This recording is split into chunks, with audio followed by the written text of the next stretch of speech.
Good morning, thanks for coming. I'm Marie Hunter. I am a very poor substitute for Passion Star Corn. Appreciate you guys coming. We have a couple things at the front. There's a sign-in if you didn't see it. Please sign in or check off your class names and a handout. We have 3 speakers today, and we've got them on pretty tight time frame because Dan's doing double duty. So Dan's with Compost Collective. He's also a farmer with Herbivore. No. Yeah, that's right. Yeah, I got it right. Sorry, you can see why I don't do this for a living, right? So, and then Christine is going to be speaking with us for a few minutes, and then also Sarah. Christine's with CJI Design, and also the Resilient Activist. And then Sarah, you guys maybe have met when we did our 100-year tree planting. So we've got 3 great speakers, and then we'll have an opportunity at the end for Q&A. So Tyler, you've got a We're all set up. for us. So Dan, you're on. Thank you. All right, good morning. Good morning.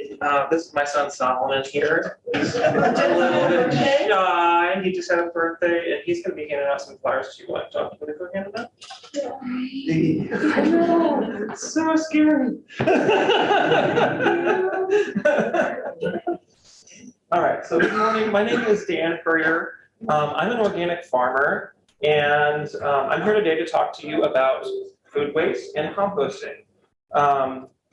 Some of you may recognize me. My wife and I sold vegetables and fruit and meat at the Brookside Farmers Market for many years. And together, my wife and I own Herbivore Urban Farm, which is a 13-acre sustainable farmstead right in Kansas City, Missouri, on the east side of Kansas City, where we raise a variety of vegetables and fruits. And in addition to the fruits and vegetables, we also raise over 200 pastured laying hens, and we have 30 pastured heritage breed hogs as well. We also raise 2 free-range pigs.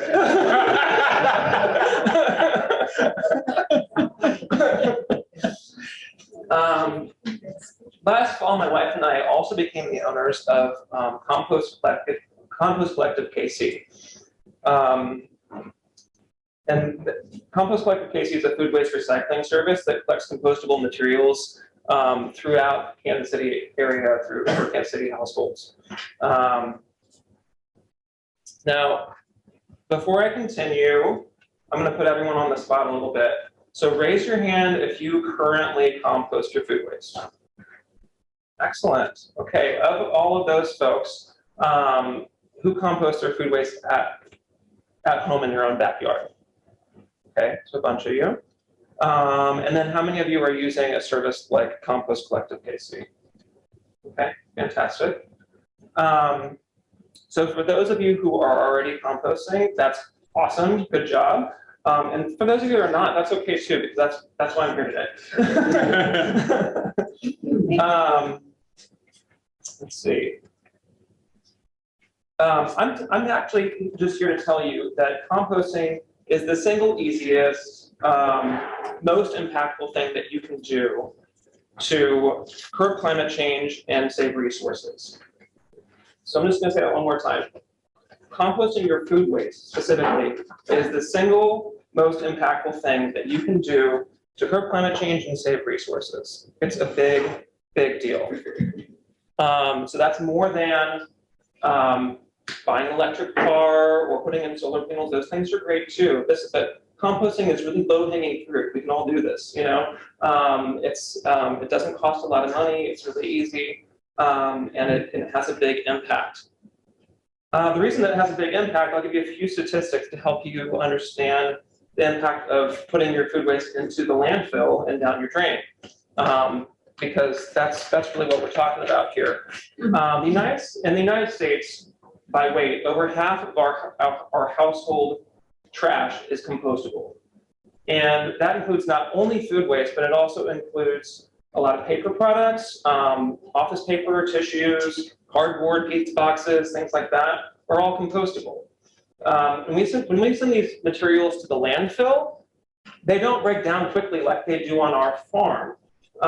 They actually take decades to break down to the landfill, and they put off a lot of greenhouse gases in the process.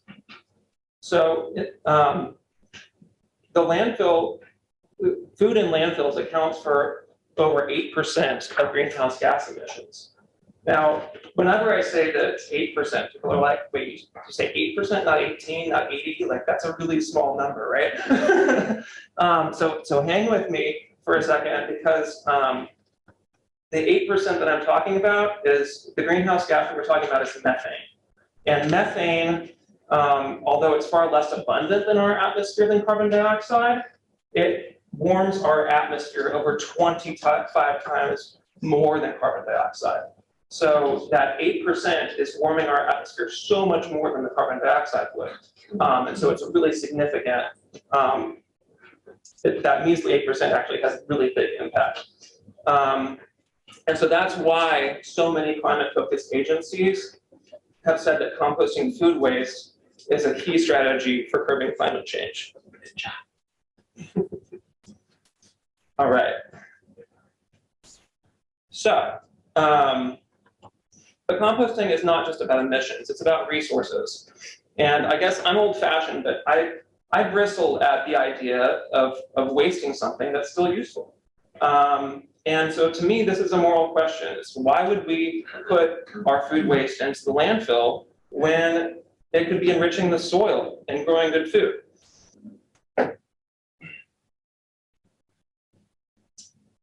Last fall, my farm began composting all of the food waste from Compost Collective's over 2,000 customers. We're taking over 10,000 pounds of food a week and turning it into nutrient-rich compost for our growing fields. So last year's food waste is becoming this year's tomatoes, strawberries, and sweet potatoes. Right now, this food is enriching the soil at one farm, or Gordon Farm, but we also believe that this model can be replicated on many farms throughout our community and beyond.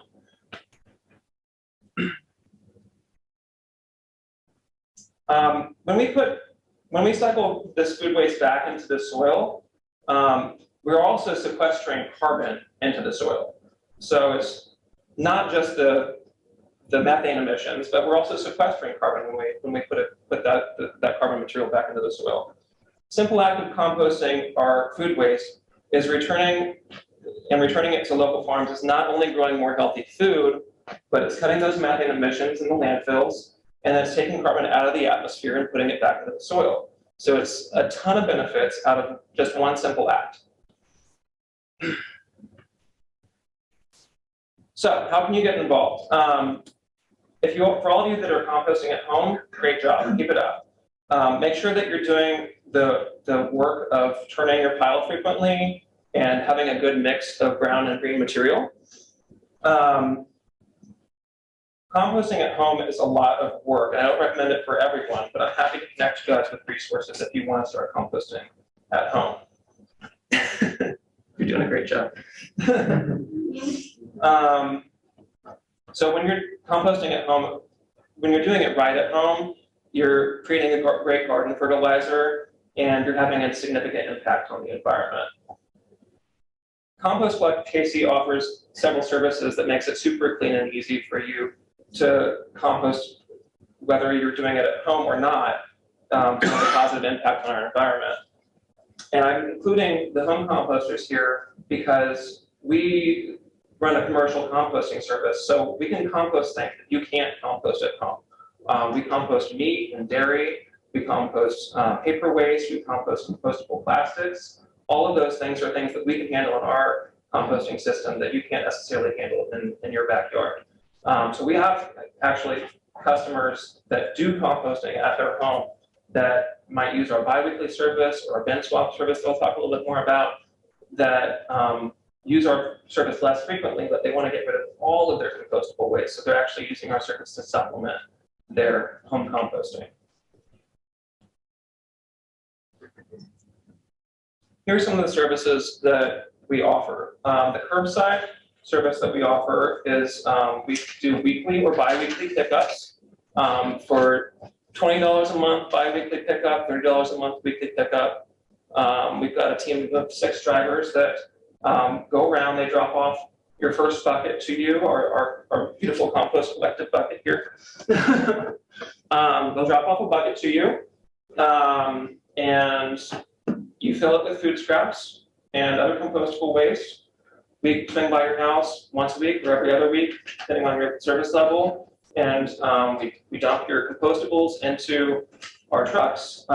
We clean the bin, we clean the lid, we put in a new compostable liner in there, and you're off composting again. We haul the food waste to our farm where we process it for composting. We are hoping later this summer or possibly in the fall to implement a sliding scale so that people can pay what they're able to afford. If you can't afford the rates that the at cost rates that we charge, then you can pay less for service, and hopefully some of our more affluent customers can pay a little bit more, and it all balances out and we're able to offer service to more people. The bin swap program that we do, you can take your fresh bucket of compost, fresh compost bucket like that you buy from us, and you can drop it, you can pick one up at any of 15 metro locations. You take that bucket home, you fill it up with compost, you take it back to one of those 15 locations, and you drop your full bucket of compost off, and you take a new bucket, new clean bucket home with you. And you just keep doing that, and we clean the buckets, they get mixed back into the cycle, and we're composting and hauling it off to Ward Farm. We are also this fall offering commercial composting services. So this is new for us. We've been a residential composter for the past 5 years since we started, and we're just moving into the commercial space. So if you have a workplace or your workplace, or you own a business, or you're in a condo or something like that, where you need a larger bin for multi-residential sort of thing, then we can handle that starting this fall. All right, and then for the last 10 years, we've been offering a free on-farm drop-off at our urban farm. We're one of the very first residential composting services in the metro area, and people can come to our farm, which is only it's about, a little over 5 miles east of here, near Swope Park. You can actually come to our farm, drop off your material, and it's completely free.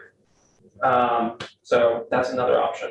You can also drop off leaves and grass clippings there.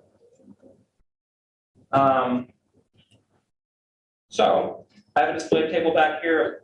Solomon's handed you out flyers. If you want me to come talk to your neighborhood group, just get signed up. If you want me to compost at our business to compost your block party or something like that, come connect with us. We'll get you guys, all your whole neighborhood connected, and we offer neighborhood discounts and apartment building discounts and stuff like that. So the more density that we have on our route, the more people that are composting in a small area, the cheaper we can take it. So thank you for listening, and I'll hand it off.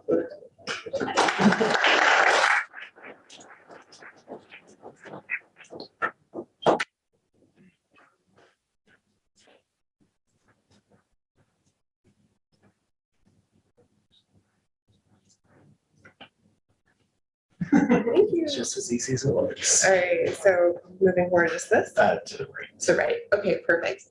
Hi, everybody. My name is Christine Julian, and I am here on behalf of the Resilient Activists, which is a nonprofit organization that helps build resiliency, hope, and optimism for anybody that might consider themselves an activist. And we define somebody who is an activist as anyone who hopes to protect, preserve, and hold dear, the things that they hold dear, that they protect, preserve them. And one of those things, I think, is our homes. Our homes are very dear to us. They help us feel protected, preserved, and comfortable and safe. And these are things that every human being should have the ability to do And I am professionally trained as an interior designer, and I offer sustainable and mindful interior design services to clients in the Kansas City area. And I have this wonderful series I've partnered with the Resilient Activists to create. We have two 1-hour presentations that we do often. And this is a very brief, short kind of PowerPoint to kind of just to bring a few thoughts into your mind about what you can do at home to create a mindful home. We also always want to honor the native lands that we're on and bring awareness to those nations. So I'm Christine Julian, and I already mentioned all this, so I'm just going to click right through it. And there's our mission, which again, I already said, but one of the most important things that I have come to really value and love are the 5 essentials for a resilient world. And this is the basis of our foundation. And so it's really to reconnect with nature, to respect all life, to regreen the planet, and revamp our spending and replenish our resources. And so what we've done is we've taken these 5 points and we've broken them down into things that you can do at home to kind of do this as well. And for me personally, I think steps to a positive change should start with awareness. Sometimes we don't realize what we're doing has an impact on other people, or the things that we bring around us have an impact on us. And so sometimes the first step is just being aware that these things do impact us in our communities. And then also thinking about the things that we bring into our homes. Do they align with our values? Are we supporting organizations that also align with our values? Because we have a lot of choices right now. We have a lot of resources we can utilize. And then I think one of the most important things is not what more can we do, but what can we let go of? We're already very, very busy. It can be very overwhelming to kind of step into a space of what can I do to redesign this or to think more holistically. Sometimes it's just what can I let go of that's kind of dragging me down or becoming a burden, and make room, make space for new things in our lives. And then to embrace the new thing, and just once I feel like you embody that, it just sort of flows with you. And so it's just learning to really flow with life instead of resisting. So reconnecting with nature. On average, Americans spend 90% of our time indoors. And that kind of freaked me out when I first heard that statistic. But then I thought about it, like, oh, yeah, really we do. We work inside, most of us. And we're inside our homes. Definitely during the pandemic, we were in home a lot more. And we start to feel really disconnected, and not just with people, but with the world. And so thinking about this, what are we around when we're inside? What is impacting us physically and mentally? And the truth is, every single thing that we're surrounded by has an impact on us. And so this could be as simple as opening our window treatments. Sometimes I wake up and I'm so busy that I forget to open the windows, and there's this gorgeous greenery outside. It just feels so relaxing, and the sun feels so warm and inviting, and it's just like, good morning. Oh yeah. And then use natural materials. Right now, we're so surrounded by so many plastics and different things that are in our world. It's really hard to get away from that in general. But if we can start to use natural materials more in our space, it's another way to connect with nature. There's a texture, there's a smell, there's color, and it's something that's inherent in all of our world around us. And we can bring that inside and still feel very connected with nature. And then we can bring actual nature inside. Maybe it's just a house plant. Maybe it's an artificial house plant, but it still gives you that effect and the feeling of connecting with nature. You can take it a little bit further to think about maybe the fabric patterns, your floral pattern curtains. If you look at nature and you think about it, there's not a single straight line, perfect angle. Nature is very organic, and it's fluid, and it moves, and it's busy, and it's overlapping, and there's just so many elements of nature. There's not a single bit of waste.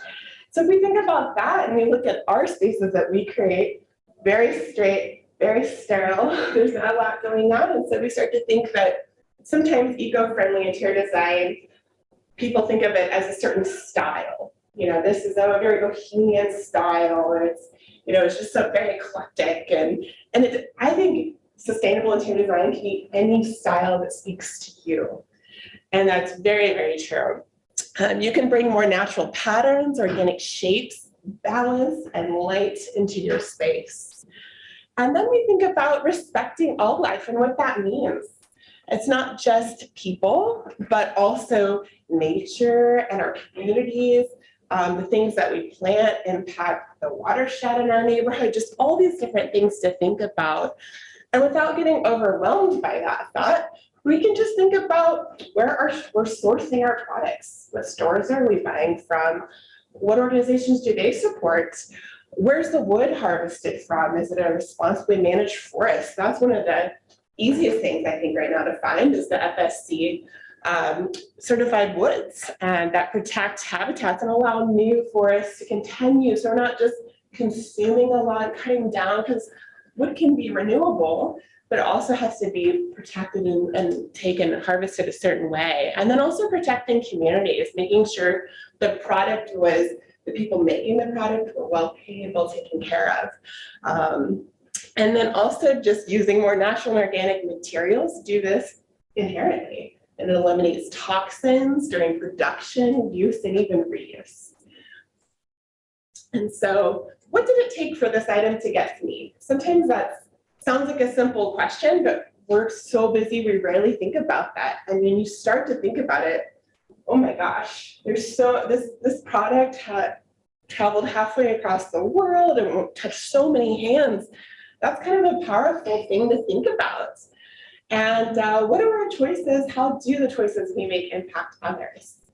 And I don't know if you guys ever do this, but for me, even as a little girl, I'd walk into a space and there's just either this excitement level or it could feel really dense on me. And what I realized is the space that I was around and what I was seeing and taking in impacted how I would feel. And I think a lot of us are so busy, we don't think about that. But it's very true if we pause to think about that, everything around us can impact how we feel. And so at home, I challenge you to bring things in that you love, that makes you feel excited, colors that personally matter to you, not just the style or the trend, but they have positive feelings for you. So it brings you joy and relaxation when you need it most. And then we can think about how do we regreen our planet? Energy efficiency. We live in an amazing time where a lot of our light bulbs are LED and we're getting more efficient. The companies we buy from are getting more efficient. Native gardening is something I've been diving into, which is very, very new to me, but very exciting. And then also just finding opportunities to give back to organizations that care about this and support these kind of initiatives. Like I mentioned, lighting, LED light bulbs are almost a standard. We have a lot of tech in our spaces now, which actually can make things very efficient. Motorized window treatments, motion sensors, natural light, just opening up your windows and even opening up your furniture to not block the views, and the windows can be really kind of contained the whole feel of your space. Heating and cooling, sometimes just having a handyman to check on your leaky doors and windows can do a ton. And sometimes I sit by the door and I realize how drafty it is. I think, oh man, I just need a seal. A simple seal would really help a lot. Some people don't think about this, but the color of your house can impact its heating and cooling capacity. And right now it's really trendy to have like black houses, black roofs, black houses. Oh man, your house is working a lot harder to keep it cool, especially here in Kansas with those colors. So these are just things that we don't think about. They look cool, they feel great, they're new. But it definitely matters to how we heat and cool our homes and even the orientation if you're building. But most of us have a space that we're just trying to utilize what has been given to us or where we're at right now. And then revamp our spending. Sometimes this is just thinking about what we really need. I can say that as a mom of three, we're constantly, consuming, we need this, we need that, and then our space is just like cluttered really fast. And so just taking a deep dive into what do we really need? What do my kids really play with? Can we slim this down just enough to really love the things that we surround ourselves with, because then it's enjoyable. It's even fun to have a place to put things. And then what can you make? This isn't for everybody, but it is kind of fun to make homemade gifts, or I've started watercolor painting cards instead of buying cards for people. It's just a really fun way to get creative. And then what can you source locally? Because there's a lot of great resources. I have a table on the back with some product that's even made right here in Kansas City. And so think about countertops or flooring materials, maybe just looking for certain seals can do a lot. Longevity is something people don't often think about necessarily with sustainability, but just having the care information when you buy a sofa. And how do I clean this fabric? If I spill something on it, how do I repair it? You know, that's a lot of people right now, it's cheaper to buy something new than to repair and restore something existing. So having those resources early can help you know what to do when you need to take care of your stuff. And then also just knowing where you can recycle or reuse things. If you have an old sofa and you need to get rid of it, it's not easy, you know, it's easier to put it on the curb for pickup sometimes than to contact somebody. So we do have some resource lists. You know, it's like, where do I get started? Where do I find things that are labeled sustainable? How far do I take it? On our website, we have some enviro tips. And then also we have this great home checklist that we offer for anybody that attends these workshops. And we do have a little card at the back with the UPC code that gives you this home checklist. It's just a little PDF. Oh, what can I do in my kitchen? What can I do in my living room, my bathroom? It's just kind of a fun list to kind of work through and just grab a couple quick things that you could try.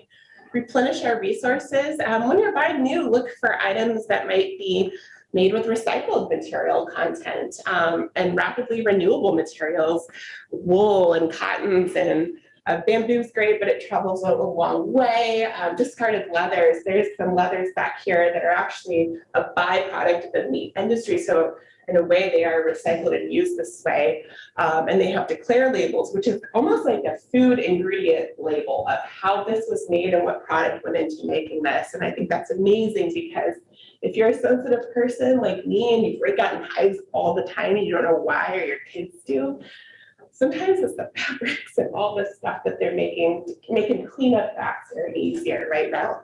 Can actually impact your skin.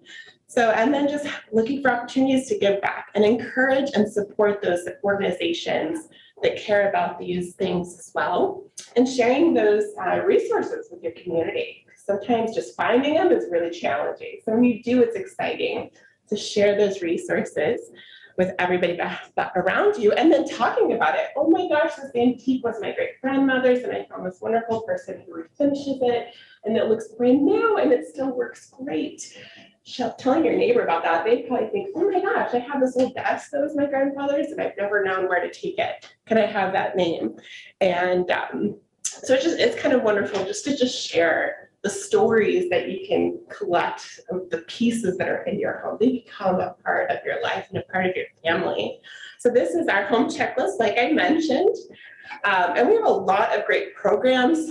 This slide got a little messed up with the Resilient Activists. So find us online. We've got some upcoming events. Our Embodied Activism Meditation and Prayer series is starting tomorrow night at 7. It's a once a week on Zoom. Anybody can join this if you want to. And we've got this ongoing for a little while. And then we have a JEDI book group where we talk about different books that discuss justice, equity, diversity, and inclusion. And then our speakers bureau, just like what I'm doing today, we can speak about many different topics that we have, from self-care to earth care to greening your business. And so you can visit us online if you feel led to make a donation. Check us out for some upcoming events. And then this is my contact information. I do have some cards, so feel free to grab me and ask me any questions you might have. Thank you, guys.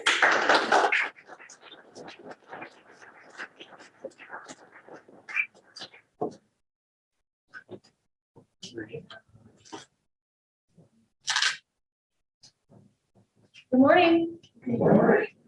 How is everyone? Have I met you? Do you know me? Did anyone come plant trees with me? Yeah, I see a few hands.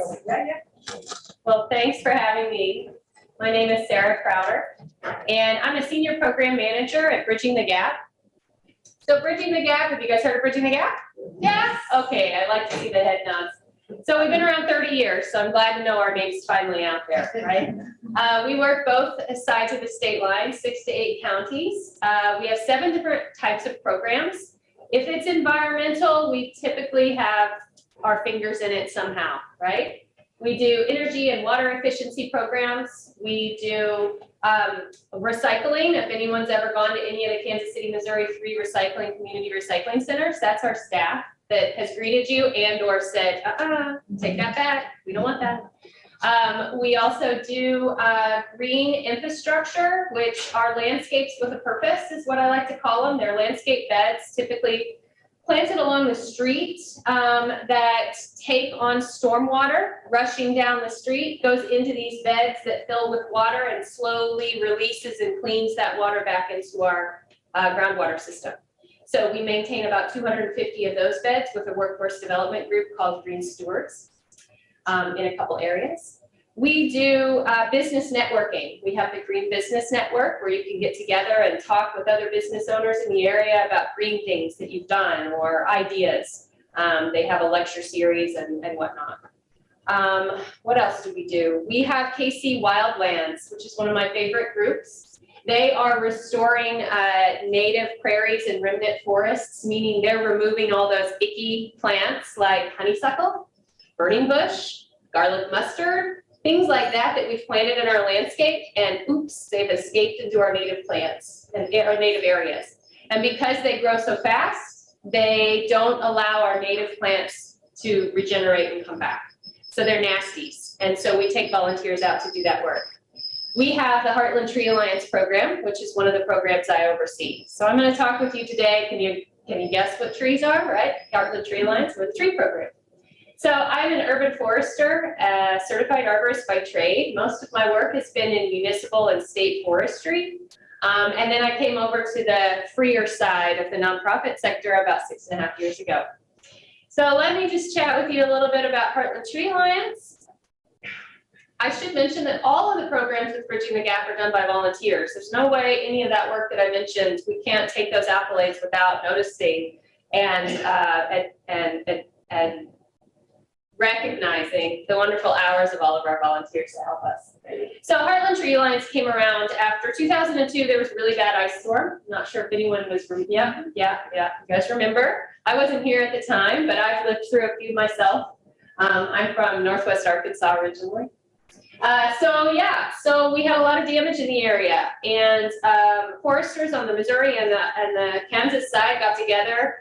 Utility companies got together and they said, we need a right tree, right place initiative. We need people to know that just because these trees have been damaged doesn't mean you have to cut them down. There's a way, right? And then if they are damaged, we need to replant. So this group of really active, interested folks got together and said, how can we create this coalition? So Bridging the Gap was around, as I mentioned, and already here running programs in the environmental sector. So it just made sense to come underneath the umbrella of their 501c3 and become a program of Bridging the Gap. So our mission is to engage the greater people of Kansas City to advocate for trees and to learn about how important they are. And advocacy can look very differently. It can be a phone call to your council member, an email. It could be just bringing something up in conversation with your next door neighbor when you're walking your dog. It can be a little more sly, where you maybe slide a how to properly mulch brochure into your neighbor's mailbox when they're asleep, right? Because know that trees can be protected. So we want to encourage everybody to advocate for trees, and I'm going to tell you why that's so important. So a few years ago, the city of Kansas City, Missouri, these are just Kansas City, Missouri values, funded a urban forestry master plan, and it took a look at our city's tree canopy, and we did some analysis to determine how much tree canopy the whole city has, and then we broke it down by neighborhoods. So we're really fortunate. We have 32% tree canopy in the Kansas City area. You may think, well, that's definitely not 100, but actually about 16 to 18% is what the kind of the average is across the US. You think about our friends maybe in Arizona who are dealing with 2% tree canopy cover. Now remember, they're a desert, so we know that. But 32% is good, but we still want more. So when we break down our neighborhoods, so you guys are in the Country Club District, is your neighborhood area on parcel. You actually have 60% tree canopy cover. Can you believe that? Yeah, right? I mean, look at all these beautiful trees that we have outside of our window. Who's been to downtown, Crossroads, or 18th and Vine lately? Do those numbers surprise you? Plaza? Some of our most heavily touristed, attracted areas, right, where we are bringing people in to see our city, have the lowest tree canopy cover. So that's sort of the takeaway that people are getting is, man, it's hot, right? So let's talk about why trees are so important. So some health benefits. We'll talk about the environmental, but trees are filters for air pollutants. And I know someone's going to say, but I'm allergic to trees. Yes, I get it. I am too. But they do a lot more good as well. They help filter out all of those pollutants that are coming from our cars.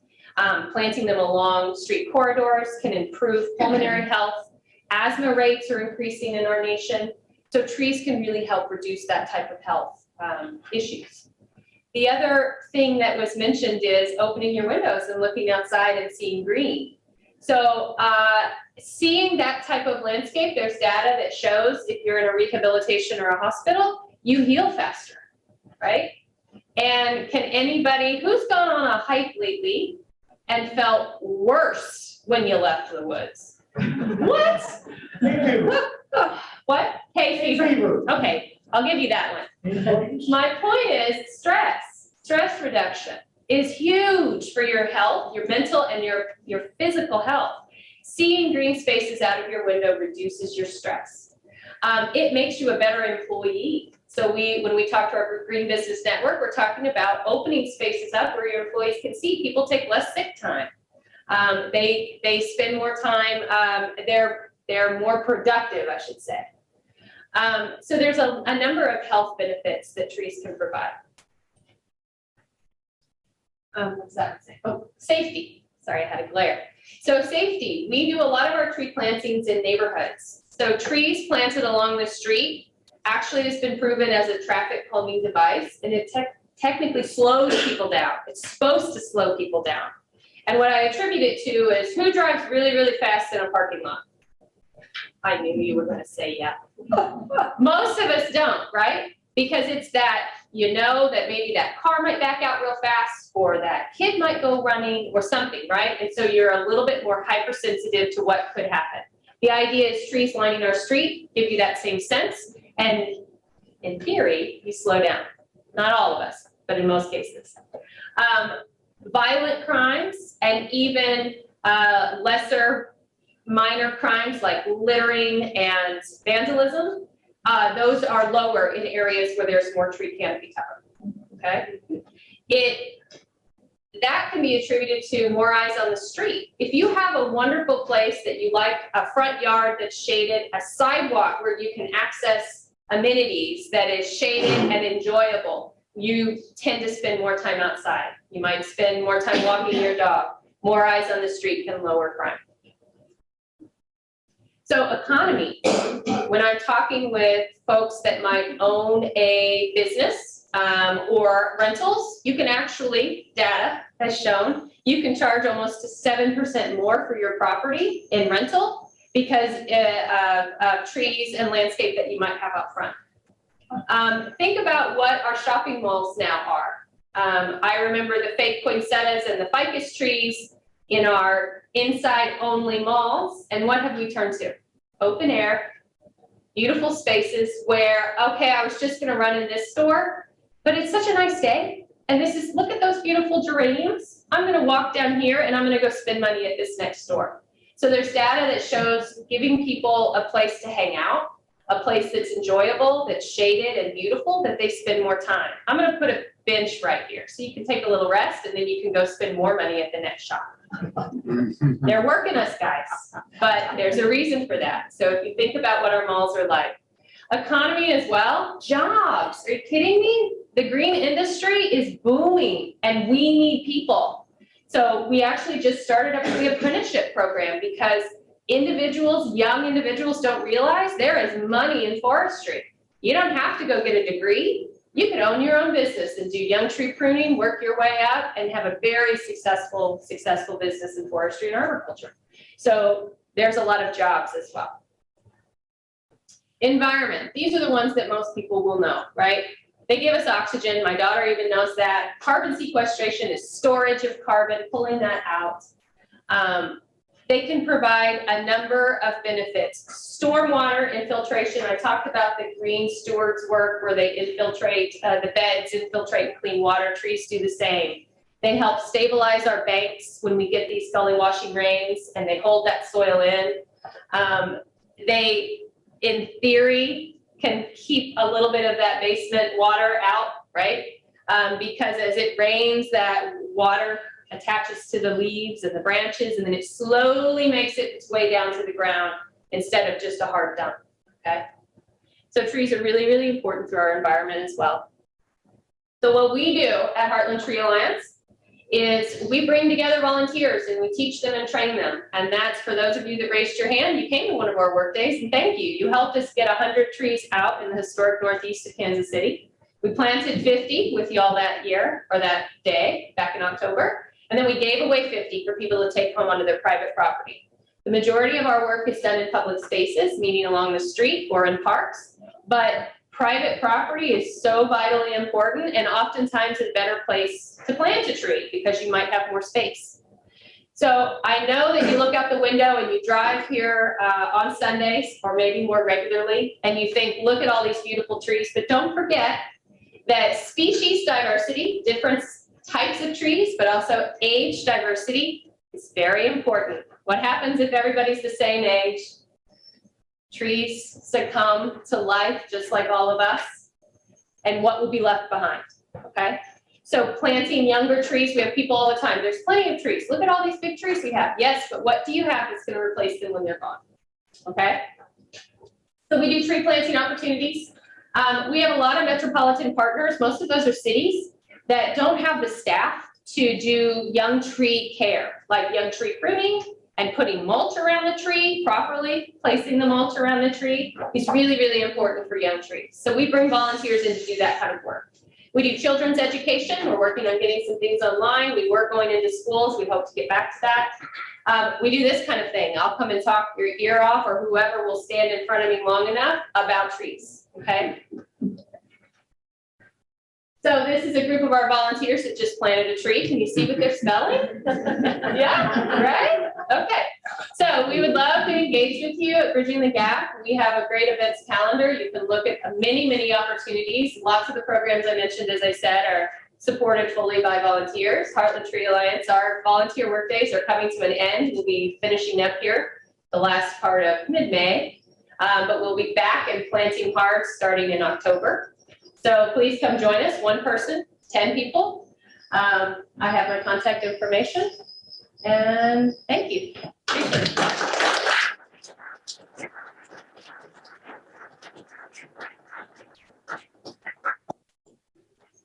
I'll just leave this here. So now, if you guys have any questions, you're welcome to ask Christina and Dan and Sarah.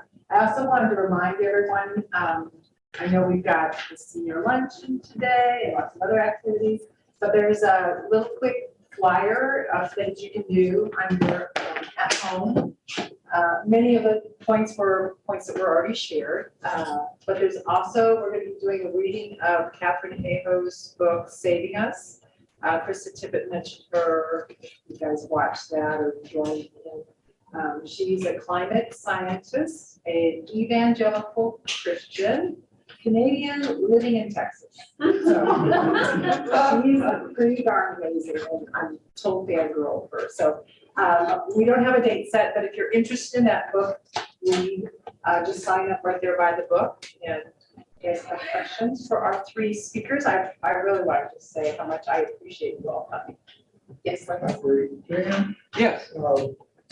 If someone brings their compostable materials to you, is there any way they can get compost to take home for their garden? Yes. So one of the things with the services that we offer through Compost Collective KC is that anyone who's a customer, we have a spring and fall what we call a compost give back.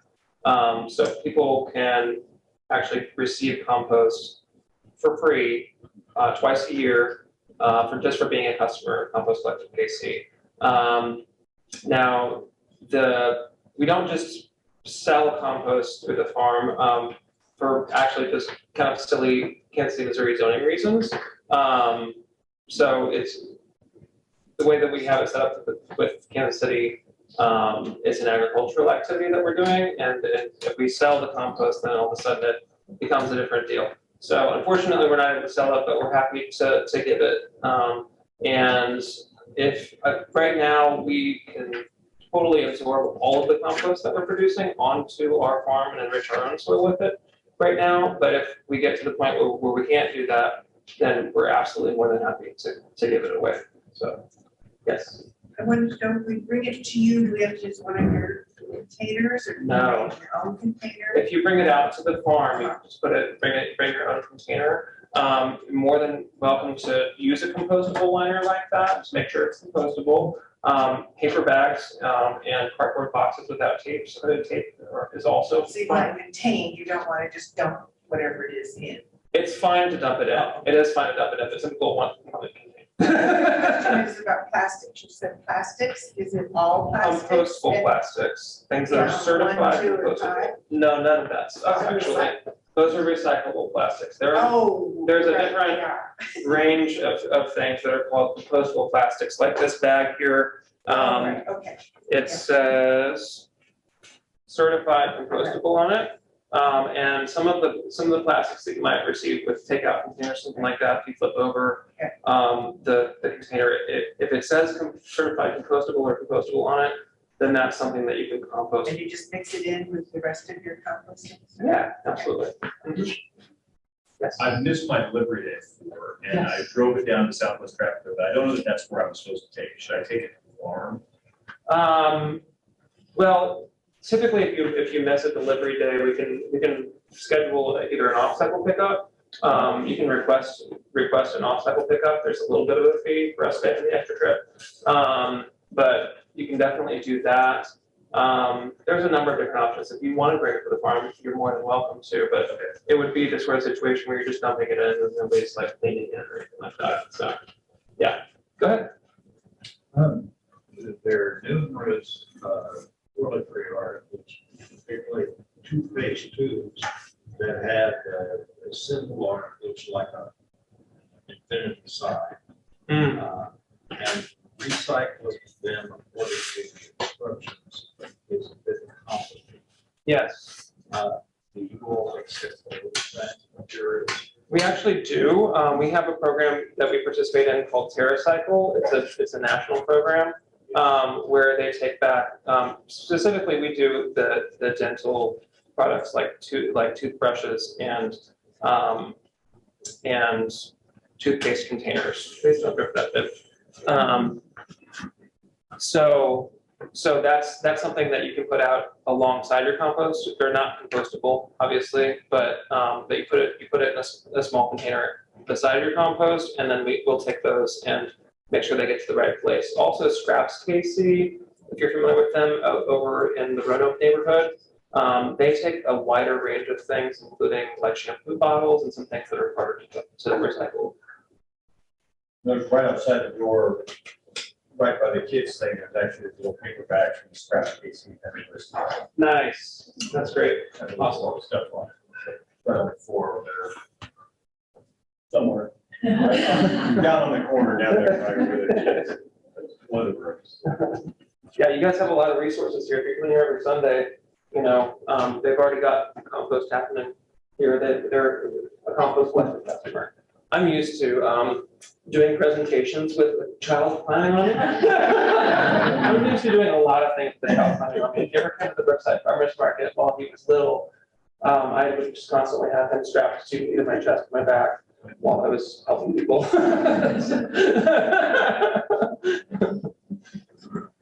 Questions for any of us? Great, thank you so much for having us.